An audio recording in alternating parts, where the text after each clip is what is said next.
The Hindu, ఈనాడు, నమస్తే Telangana and economic times ఈ 4 పేపర్లకు సంబంధించి ఈరోజు అనగా జూలై 8వ తారీఖు 2023లో వచ్చిన ఎడిటోరియల్ని ఒక్కొక్క దాన్ని ఇప్పుడు మనం విశ్లేషించుకుంటూ ముందుకెళ్దాం. ఫస్ట్ మనకేంటంటే ఈ క్లాస్ దేనికి ఉపయోగపడుతుందంటే ఈ గ్రూప్ 1 స్థాయి ఎగ్జామ్లకి, సివిల్ సర్వీస్ యూపీఎస్సీకి మాత్రం పూర్తి స్థాయిలో ఉపయోగపడుతుంది. అదేవిధంగా ఎవరైతే ఇంటర్వ్యూ ప్రిపేర్ అవుతున్నారో వాళ్ళకు కూడా ఈ క్లాస్ ఉపయోగపడుతుంది. ఎడిటోరియల్ ఎడిటోరియల్ అంటే heart of the news paper. ఈ ఎడిటోరియల్ ఏంటంటే ప్రస్తుతం మనం సమకాలీన సమాజంలో, సమకాలీన యుగం అంటే ఈ రోజు ప్రస్తుతం కాంటెంపరీ పీరియడ్లో మనకి మన చుట్టూరు జరిగే విషయాల మీదే ఎడిటోరియల్ ఉంటుంది. ఎప్పుడు పాత వాటి మీద ఎడిటోరియల్ వెయ్యరు. సో ఈ విధంగా ఏంటంటే కరెంట్ అఫైర్స్ అనకుండా కరెంట్ అఫైర్స్ బేస్ మీద ఎడిటోరియల్, అందులో ముఖ్యమైన విషయం తీసుకుని దాని మీద విశ్లేషించుకుంటూ రాసేది ఎడిటోరియల్ అనమాట. ఇదే మనకి కాంపిటేటివ్ ఎగ్జామ్లకి ప్రధానమైన పునాది అవుతుంది. ఈ ఎడిటోరియల్ పేజీ నుంచి మన కాంపిటేటివ్ ఎగ్జామ్ అనేది పుట్టుకొస్తుంది ఒక రకంగా చెప్పాలన్నమాట. ఫస్ట్ మనం ఏంటంటే హిందూ పేపర్ ఎనాలిసిస్ చూద్దాం. చూడండి, ఎడిటోరియల్లో ఫస్ట్ ఏంటంటే ominous sign India must calibrate its diplomacy అని Khalistan issue to better effect. ఇప్పుడు ఖలిస్తాన్ జరుగుతుంది. అమృత్పాల్ సింగ్ ఇష్యూ జరిగింది పంజాబ్లో కొన్ని నెలల క్రితం. ఈ ఖలిస్తాన్ ఇష్యూ అనేది ప్రపంచవ్యాప్తంగా ఉంది.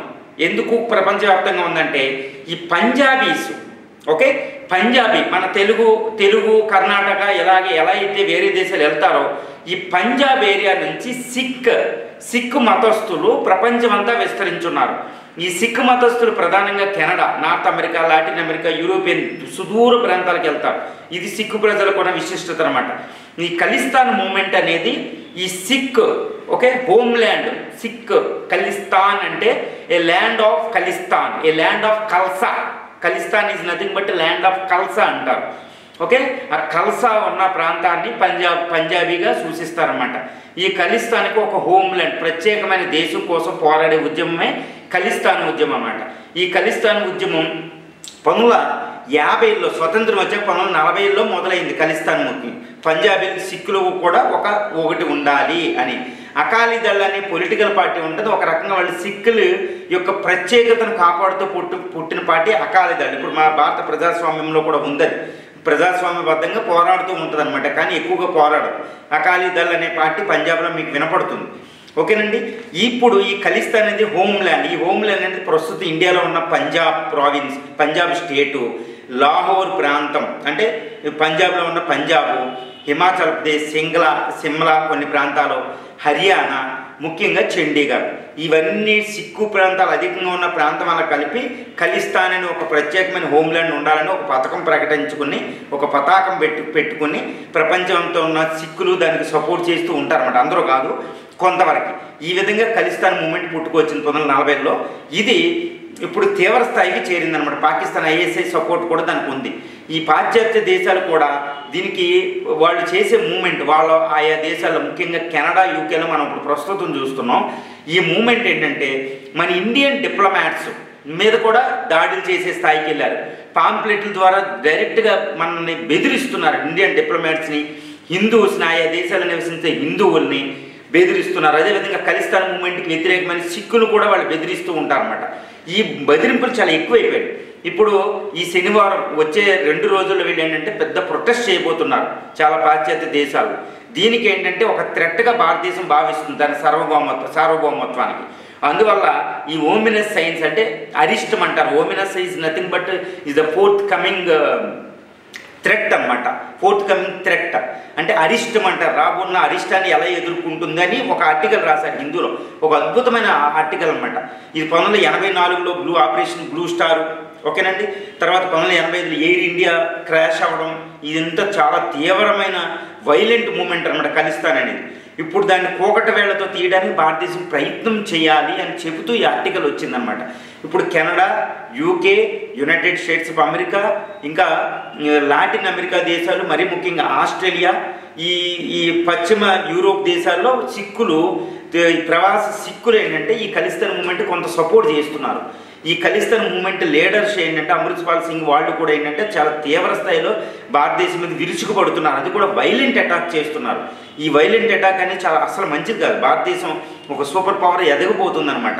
ఈ దశలో ఇది మంచిది కాదు. అందువల్ల ఏంటంటే భారతదేశం దాన్ని పోకట్ట వేళతో విడగొట్టడానికి ఆయా దేశాల్లో ఆయా దేశ ప్రభుత్వాన్ని వీటిని ఉపేక్షించొద్దు, ఫ్రీడమ్ ఆఫ్ రైట్ అని మీరు ఇగ్నోర్ చేస్తున్నారు కాబట్టి దీన్ని ఉపేక్షించకుండా దాని మీద చెయ్యాలి అని ఇది మనం సూచిస్తుంది. భారత ప్రభుత్వం కూడా కెనడా ప్రభుత్వంతో మాట్లాడుతుంది, మీరు దీన్ని దీని మీద చర్య తీసుకోమని. ఈ ట్రెడ్యూ గవర్నమెంట్ ఆఫ్ కెనడా ఏం చేస్తుందంటే ఇది ఫ్రీడమ్ ఆఫ్ స్పీచ్ ఉంది కానీ మేము ఉపేక్షించమని చెబుతున్నారు. కానీ యూకే దీనికి చాలా తీవ్రమైన వార్నింగ్ ఇచ్చింది భారతదేశం. అదేవిధంగా యూకే డిప్లొమాట్స్ ఇండియాలో కూడా కాస్త సెక్యూరిటీని తగ్గించి దానికి వార్నింగ్ ఇచ్చింది, ఒక రకంగా హెచ్చరిక అనమాట, మీరు ఉపేక్షించొద్దు అని. సునాక్ గవర్నమెంట్ యాక్షన్ తీసుకునే పరిస్థితిలో ఉంది. సో వీళ్ళని చాలా పోకట్ట వేళ్ళతో మరీ ఆపరేషన్ బ్లూ స్టార్ రేంజ్లో రాకుండా దాన్ని ఆపే ప్రయత్నం చేయాలి అని చెప్తుందనమాట. ఇది చాలా మంచి విషయం, దీని మీద దృష్టి పెట్టాలి. తర్వాత భారత ప్రధానమంత్రి అమెరికా పర్యటన చేయడం జరిగింది. Indian prime minister visited the United states of America. A much talked, much publicised visit అనమాట. చాలా ఉత్కంఠభరితమైన విజిట్ జరిగింది. దానికి ముందు నెల రోజుల ముందు, తర్వాత కూడా దాని మీద ఆర్టికల్స్ వస్తూనే ఉన్నాయి. కాబట్టి విజిట్ అయిపోయింది. ఇప్పుడు దాని మీద ఈ విజిట్ యొక్క సారాంశంని మన M K Narayan, former director of intelligence bureau, IB మాజీ చీఫ్, ఐబీ మాజీ డైరెక్టర్, ఓకేనండి. అదేవిధంగా మాజీ నేషనల్ సెక్యూరిటీ అడ్వైజర్, ముఖ్య సలహాదారు, రక్షణ సలహాదారు, అదేవిధంగా వెస్ట్ బెంగాల్ గవర్నర్. ఈ ఎంకే నారాయణ గారు మన్మోహన్ సింగ్ గవర్నమెంట్లో పనిచేశారు, ఈయనకి చాలా అనుభవం ఉంది. ఈయనే రాసిన ఆర్టికల్ అనమాట, sobriety after the euphoria of the US state visit, sobriety after euphoria of the US visit అని ఒక ఆర్టికల్ రాశారు. అదేంటంటే సొబ్రైటీ, సంయమనం, అంటే ఇప్పుడు విజిట్ అయిపోయింది కాబట్టి ఈ సంయమనం ఇప్పుడు దాన్ని పరిశీలించవలసిన సమయం వచ్చింది. ఆ విధంగా దేశం స్వాతంత్రం వచ్చినప్పటి నుండి 1947 నుండి ఎందరో ప్రధానులు అమెరికా విజిట్ చేశారు. అమెరికా విజిట్ చేయడం అనేది భారతదేశం యొక్క ప్రత్యేక గుర్తింపే కాదు, ప్రైమ్ మినిస్టర్ కూడా గుర్తింపు ఇచ్చిందనమాట. ఈ విధంగా జవహర్లాల్ నెహ్రూ నుంచి ఇప్పటివరకు, ఇప్పుడు మోడీ గారి వరకు ఎవరెవరో విజిట్ చేశారు, ఏమేమి సాధించారని కూడా ఈయన ఒక పరిణామ క్రమాన్ని చెప్తారన్నమాట. ఇండో యుఎస్ యొక్క రిలేషన్ సంబంధాల పరిణామ క్రమాన్ని మీకు తీసుకొచ్చారు ఈ విషయంలో. ఈయన ఏమంటారంటే ఇప్పుడు మోడీ గారి విజిట్ చాలా అద్భుతమైన విజిట్ అనమాట, ఏ రకంగా చూసినా. ఎందుకంటే ఈ అమెరికా ఏంటంటే promise of the defence, crucial sophisticated defence technology ఇచ్చింది. అంటే ఒక కీలకమైన చాలా ముఖ్యమైన ఒక డిఫెన్స్ రక్షణకు సంబంధించిన టెక్నాలజీ ఇస్తుంది. GE-F414 అనే ఫైటర్లో తయారు చేసే యుద్ధ విమానం ఇంజిన్ ఒకటి, అదేవిధంగా డ్రోన్స్, ఓకే, మన ప్రెడేటర్ 9B డ్రోన్స్ అనేవి కొనడం, ఒక 36, ఒక మొత్తం 3 వింగులకి, ఆర్మీ, నేవీ, ఎయిర్ ఫోర్స్కి కొనడం. అవి చాలా అద్భుతమైనవి, 12,000 స్క్వేర్ కిలోమీటర్లో పనిచేస్తాయి. ఈ చైనాని, పాకిస్తాన్ 2 ఫ్రంట్ వారిని ఎదుర్కోగలం, ఇది ఇచ్చింది. తర్వాత ఐసెట్ అనే initiative on critical and emerging technology transfer, అదొకటి. తర్వాత ఆర్టిమిస్లో మనం ఇండియా జాయిన్ అవ్వడం, ఈవెన్ ISS ఇంటర్నేషనల్ స్పేస్ స్టేషన్కి కూడా మనం వ్యామగాములు వెళ్తారు, అది మనకు చాలా ముఖ్య ఉపయోగం. సో ఇదంతా అద్భుతమైన విజిట్గా చెప్పవచ్చు. దీన్ని మన్మోహన్ గారు 2005, okay, George W bush junior ఉన్నప్పుడు విజిట్తో పోల్చారు.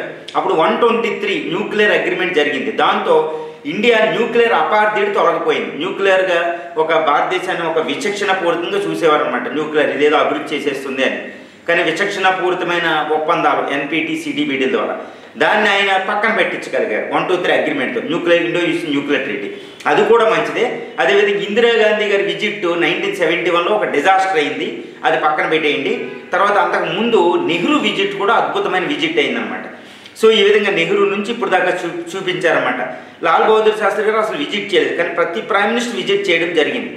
ఇప్పుడు మన్మోహన్ గారికి, ఒబామా గారికి ఉన్న పర్సనల్ కెమిస్ట్రీ, మన్మోహన్ సింగ్ గారికి డబ్ల్యూ బుష్కి ఉన్న పర్సనల్ కెమిస్ట్రీ ఉపయోగపడుతుంది. అదేవిధంగా ఇప్పుడు బిడెన్, మోడీ గారి పర్సనల్ రిలేషన్షిప్ అనేది చాలా ఉపయోగం ఉండదు. అసలు ఈ ఇండో యుఎస్ న్యూక్లియర్ ట్రీటీ నేను ఏమంటారంటే చాలా అద్భుతంగా వివరించారన్నమాట. It is a situation has been dictated due to circumstance rather than the convention. అంటే వీళ్ళిద్దరి మధ్య సంబంధాలు పెంపొందించుకోవడం అనేది ఒక సంకల్పపూరితంగా రావడం లేదు, ప్రస్తుత పరిస్థితులను బట్టి. అంటే చైనా అనేది ఒకటి ఉంది, అది ఉమ్మడి శత్రువు అవడం వల్ల, ఓకే, దీనికి అనుకూలంగా ఉమ్మడి శత్రువు ఉండడం వల్ల శత్రువు అన్న మిత్రులు అవుతున్నారనే చందాన ఇది వస్తుందన్నమాట. It is being decided by circumstances rather than the conviction. సంకల్పం లేదు. యుఎస్ ఏం చేస్తుంది, ఇండియో పసిఫిక్ ప్రాంతంలో ఇండియన్ జూనియర్ పార్ట్నర్ చేసుకుందాం, చైనాకి వ్యతిరేకంగా ఉపయోగిద్దాం, మన రక్షణ మనల్ని సంరక్షించుకుందాం, మన ఇంట్రెస్ట్లు మనవే అనేది అమెరికా యొక్క ఉద్దేశం. ఇండియా ఏంటంటే ఈయన ఏం చేస్తున్నారంటే ఈ సందర్భంలో ఇండియా ఏం చేయాలంటే అమెరికాని నమ్మొద్దు అని చెప్తున్నారు పరోక్షంగా. ఎందుకు నమ్మొద్దంటే ఇప్పుడు ఈ మోడీ విజిట్ టైంలో ఇండో యుఎస్ ఇంత క్లోజ్ అయిపోయినాయి అని చెప్పే సందర్భంలో పాతకాలం ఎవరికన్నా గుర్తుంటే ఇండియా అమెరికా సంబంధాలలో పాతకాలంలో అమెరికా మనల్ని ఏ విధంగా చాలా సందర్భాల్లో దెబ్బ కొట్టింది, ఆదుకోలేదనే సందర్భాలు గుర్తొస్తే ఇది నిజమేనా అనిపించే స్థాయిలో ఉంటుందని నేను చెప్తున్నాడు. ఆయన ఏం చెప్తున్నారంటే మనకి 1963లో లిండా జాన్సన్ అనే అప్పుడు యుఎస్ ప్రెసిడెంట్ నెహ్రూ గారు మనం చైనాకి వ్యతిరేకంగా చైనా యుద్ధం చేసినప్పుడు మనకి హెల్ప్ చేయమంటే ఆయన తిరస్కరించాడు.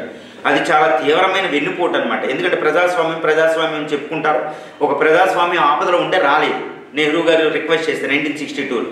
అదేవిధంగా 1971లో అప్పుడు యుఎస్ ప్రెసిడెంట్ కూడా ఓకే ఈ నిక్సన్ ఓకే ఈ నిక్సన్ గారు కూడా ఇందిరాగాంధీకి వ్యతిరేకంగా ఇండియాకి వ్యతిరేకంగా యుఎస్ 7th ఫ్లీట్ని యుఎస్ఎస్ ఎంటర్ప్రైజ్ న్యూక్లియర్ వెపన్స్తో అరేబియన్ బే ఆఫ్ బెంగాల్లో పంపుతారు. అదేవిధంగా కూడా పాకిస్తాన్ సపోర్ట్ చేసేస్తారు. అది కూడా మనం గుర్తుపెట్టుకోవాల్సిన విషయాలు. అదేవిధంగా అమెరికా ఏంటంటే ఒక దుర్లక్షణం ఏంటంటే తన యొక్క ఇంట్రెస్ట్ని కాపాడుకోవడానికి తన యొక్క స్వార్థం కోసం ఎంతగానే తెగిస్తూ ఉంటుంది. శత్రువులు చేసేస్తే లేదా శత్రువులు మిత్రులుగా చేసుకుంటుంది. యుఎస్ఎస్ఆర్ని ఓడించడానికి 1980s అది ఏం చేసింది, చైనాతో ఫ్రెండ్షిప్ చేసింది, కమ్యూనిస్ట్ చైనాతో. ఈ విధంగా యుఎస్ఎస్ఆర్ విచ్ఛిన్నం అవడానికి పాదుకేసింది, చైనాను కలుపుకుంది. అదేవిధంగా పాకిస్తాన్ మన శత్రువు అంటే తన ఇంట్రెస్ట్ కోసం పాకిస్తాన్ ఇప్పుడు దాకా వరకుని ఇప్పుడు వదిలేసింది. సో ఇవన్నీ మనం ఏంటంటే you should be conscious about the US intention అనమాట. ఈయన చెప్పేది ఏంటంటే అమెరికాతో జాగ్రత్తగా ఉండండి, అమెరికాతో మంచి సంబంధాలు పెంపొందించుకోవడం చాలా అద్భుతం, చాలా ఉత్తమం. కానీ అదే సమయంలో అమెరికాకి మనం జూనియర్ పార్ట్నర్ అవ్వకూడదు అనేది ప్రపంచవ్యాప్తంగా చెప్పగలగాలి.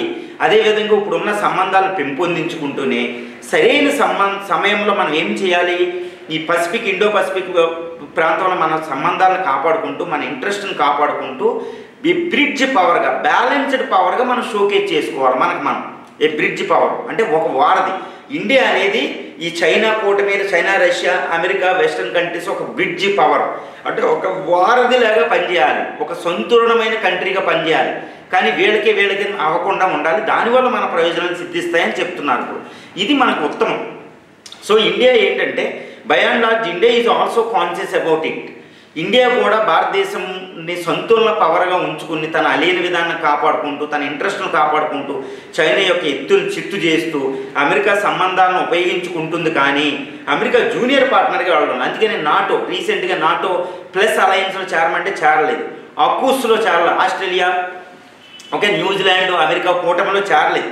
కానీ క్వాడ్లో ఉంది. క్వాడ్ అనేది ఏం చెప్తున్నారు ఏంటంటే క్వాడ్ అనేది అకూస్ లాగా కాదు, అది సెక్యూరిటీ ట్రీటీ కాదు. క్వాడ్ ఇంకా వేరే కూడా ఉన్నాయి, ఆర్థిక పర్యావరణ సంబంధాలు కూడా అందులో ఉన్నాయి, టెక్నాలజీ కూడా ఉంది, అందువల్ల మ్యానుఫ్యాక్చరింగ్ కూడా ఉంది. అందువల్ల క్వాడ్ అనేది ఆర్మీ గ్రూప్గా కాదు.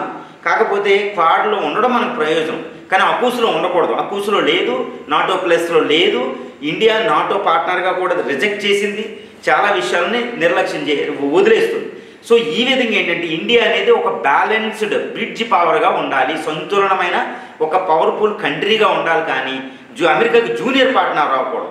కానీ అమెరికా భారతదేశం యొక్క నమ్మకాన్ని కాపాడుకోవడానికి పెంచడానికి ఎంతో చేస్తుంది, కానీ దానికి అది ప్రయోజనం ఉంటుంది. సో ఈ విధంగా ఇది అద్భుతమైన ఆర్టికల్ అండి ఇది. Sobriety after the euphoria of the US state visit. Euphoria అంటే చాలా ఎగ్జైట్మెంట్ అనమాట, చాలా సంతోషకరమైన విషయం, అంటే అది మించిన సంతోషం.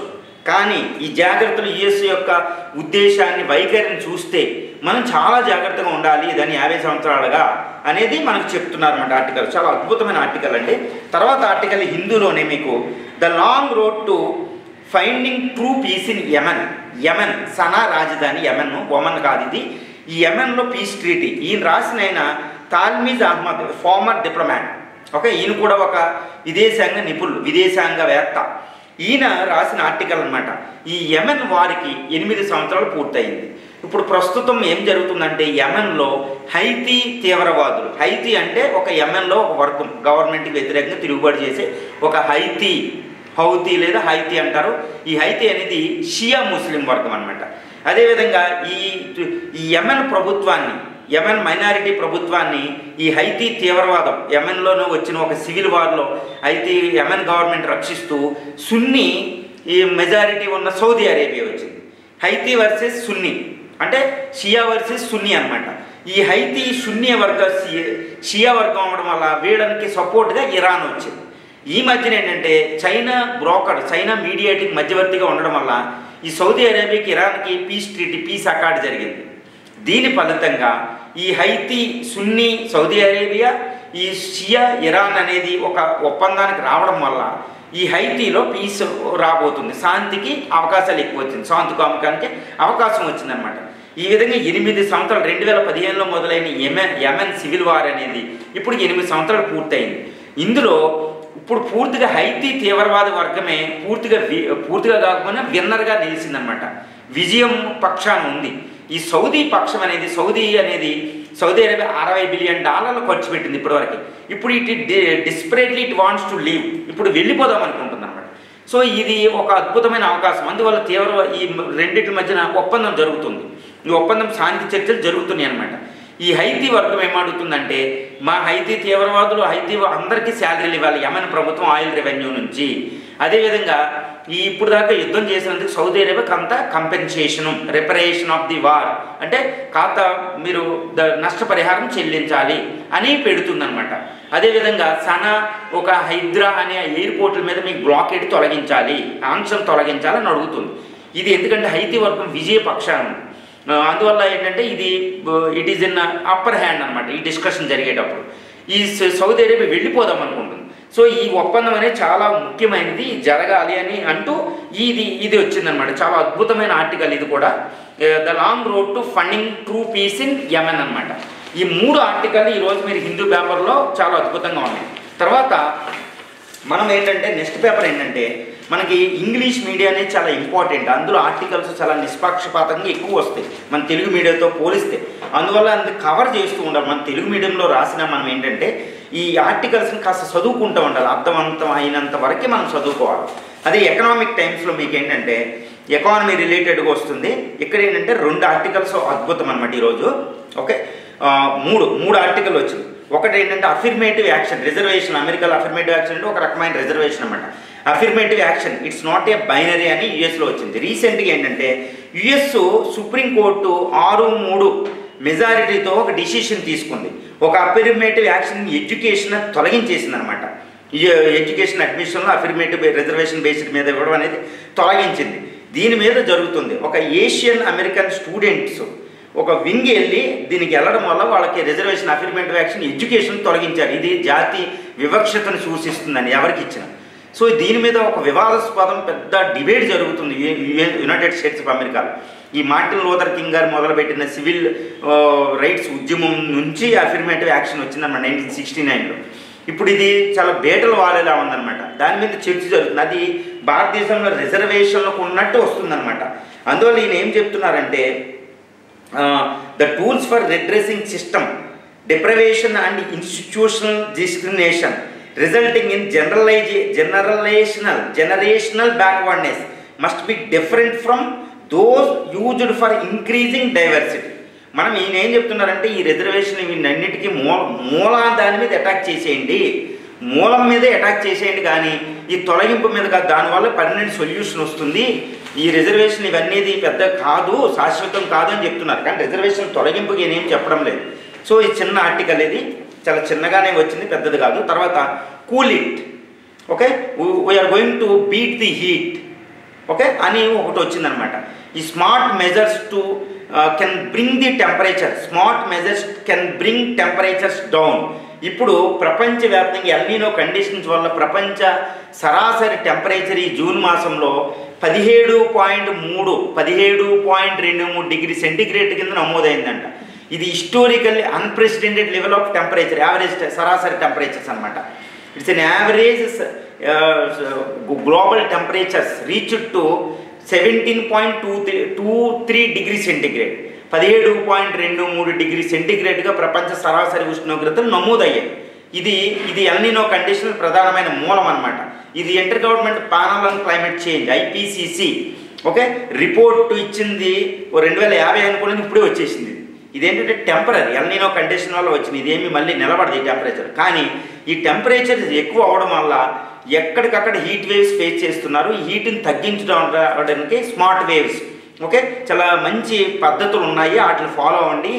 ఏసీలు అనేవి ఈ 2050 నాటికి 13% ఇంక్రీజ్ అవ్వబోతున్నాయి ఇండియాలోనంట ఇప్పుడున్న ప్రజల కంటే. ఈ ఏసీలు పెరగడం అనేది ఏసీలే భారతదేశంలో కార్బన్ ఉద్గారాలకు 7% కారణం అవుతుందన్నమాట. సో ఏసీలు పెరగడం అనేది అర్బన్ హీట్ ఐలాండ్ వస్తుంది, అర్బన్ వాతావరణం పాడైపోతుంది. కాబట్టి ఏసీలు పెరగకుండానే కాస్త డిజైన్ ఈ హౌస్ కన్స్ట్రక్ట్ చేసేటప్పుడు కూలింగ్ ఎఫెక్ట్ ఉన్నది, కూల్ రూఫ్స్ ఓకే. అదేవిధంగా ఏసీల్లో కాస్త ఎన్విరాన్మెంటల్ రిలేటెడ్గా పవర్ని తక్కువ వాడడం ఓకే. ఈ ఎయిర్ హీట్ వేవ్ మళ్ళీ బయటకు వెళ్ళిపోతూ ఉంటుంది అనమాట, దాన్ని తగ్గించే ఏర్పాట్లు చేయడం, ఇవన్నీ కూలింగ్ ఎఫెక్ట్. తర్వాత కూల్ రూఫ్స్ అనేది పార్కులు డెవలప్ చేయడం, గ్రీనరీ డెవలప్ చేయడం, వీటి వల్ల హీట్ని తగ్గించుకోగలుగుతాం. కానీ మన ఫుడ్ చేంజ్ చేయడం, డైట్ చేంజ్ చేయడం, అంతేగాని ఏదో ఎయిర్ కూలర్లో ఆర్టిఫిషియల్గా తగ్గించలేం. దీన్ని అడాప్ట్ చేసుకోండి. ఇంకా రానున్నది ఒక ఉష్ణ యుగం. ఈ యుగంలో మనం ఏదో ఇలా తాత్కాలికంగా చేసే సరిపోవు, నిత్యం దాన్ని అడాప్టబిలిటీ అడాప్ట్ అంటారు చూడండి.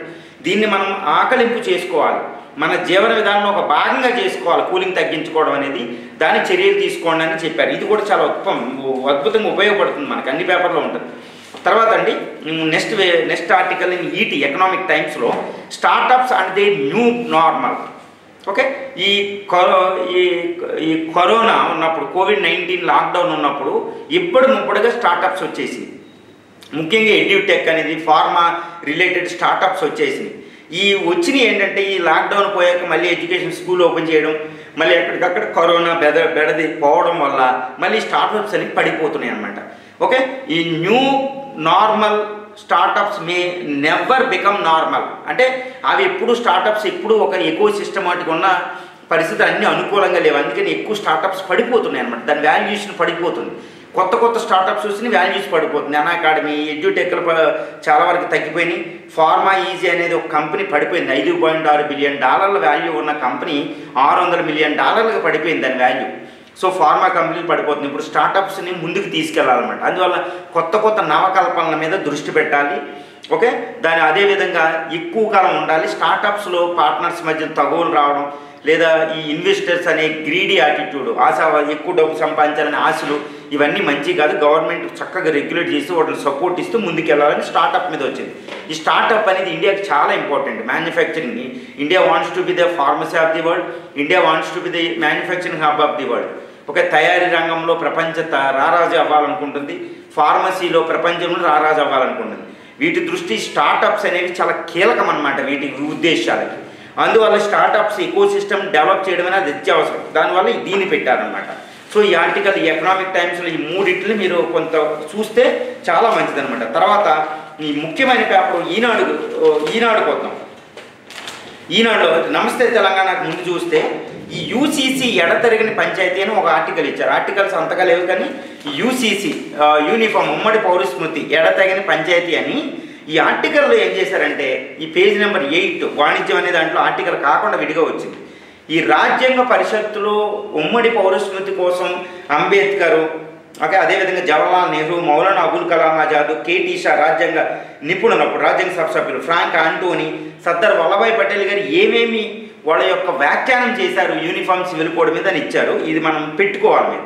అదేవిధంగా ఆదేశ సూత్రాల్లో భాగం, తర్వాత ఆదేశ సూత్రాలు వర్సెస్ ప్రాథమిక హక్కులు రాజ్యాంగ సభలో వాదోపవాదాలను ఇచ్చారు. ఇది చాలా ఉత్తమం అన్నమాట. ఈ అంబేద్కర్ ఓకే, వల్లభాయ్ పటేల్ గారు, నెహ్రూ గారు ఉమ్మడి పౌరస్మృతికి అనుకూలంగా చెప్పారు. అదేవిధంగా మనకి మౌలానా అబుల్ కలాం ఆజాద్, ఫ్రాంక్ ఆంటోనీ రాజ్యాంగ సభ సభ్యులు, KT షాలు ఏంటంటే ఈ మైనారిటీ హక్కులు, ట్రైబల్ హక్కులు ముప్పులో పడతాయి అని చెప్పారు. వ్యతిరేకంగా కొంచెం మాట్లాడారన్నమాట. ఈ విధంగా మనం చూడటం వల్ల ఇప్పుడు జరుగుతున్న అతిపెద్ద వివాదాస్పద అంశం అనుకుంటారో, లేకపోతే ఒక పెద్ద డిబేట్ జరిగే ఒక పెద్ద విషయం అనుకుంటారో అనుకుని UCC మీద ఎక్కువ పెట్టాలి. ఇది ఎస్ఏ కూడా మనకు వచ్చే అవకాశం చాలా ఎక్కువగా ఉంది. తర్వాత అండి ఈనాడు పేపర్కి వస్తాం. ఈ ఈనాడు ఈరోజు చాలా ముఖ్యం. ఈనాడు మన ఆర్టికల్కి సంబంధించి ఇందులో మనకేంటంటే చాలా మంచి ఆర్టికల్స్ వచ్చాయి. ఒకటి వ్యక్తిగత గోప్యతకు రక్షణ ఏది అంటే సైబర్ సెక్యూరిటీ. ప్రస్తుతం డిజిటల్ డేటా ప్రొటెక్షన్ బిల్ ఒకటి వచ్చింది. ఇదేంటంటే డిజిటల్ డేటా ప్రొటెక్షన్ బిల్లును ఇప్పుడు వర్షాకాల సమావేశంలో రానున్న మాన్సూన్ పార్లమెంటు సమావేశంలో పెట్టబోతున్నారు. డిజిటల్ ప్రొటెక్షన్ యాక్ట్ అనేది ఒకటి రాకపోతుంది. అది అంతకుముందు ఇన్ఫర్మేషన్ సమాచార హక్కు చట్టాన్ని ఇన్ఫర్మేషన్ ఐటీ యాక్ట్ అనే దానికంటే ఇంకా ఉత్తమంగా దాని ప్లేస్లో రాబోతుంది అనమాట ఈ డిజిటల్ డేటా ప్రొటెక్షన్ యాక్ట్. ఇది ఎంతవరకు ఉపయోగపడుతుంది మనకి, అదేవిధంగా వ్యక్తిగత గోప్యతను రక్షిస్తుందా, అసలు ఈ మన భారతీయ 60 కోట్ల మంది యొక్క గోప్యతలు అనేవి అంగటి సరుకుగా మారిపోయింది బయట సైబర్ నేరస్తుల వల్ల. దీన్ని మనం రక్షించబడుతున్న 60 దేశాలకు పైగా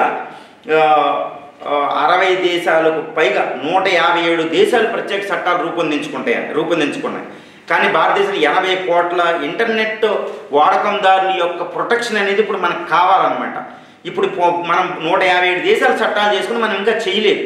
అందువల్ల భారతదేశం ఇది ఒక వరంగా పరిణమించేసింది భారతదేశంలో వీళ్ళ సైబర్ నేరస్తులకి, సైబర్ బకాసురులకి. ఓకే, అందువల్ల ఏంటంటే ఈ భారతదేశం డిజిటల్ డేటా ప్రొటెక్షన్ బిల్ 2023 చేయబోతుంది అనమాట. ఇది ఒక అద్భుతం అనమాట. కానీ ఇందులో కొన్ని వివాదాస్పద అంశాలు ఉన్నాయి వ్యక్తిగత గోప్యతకి.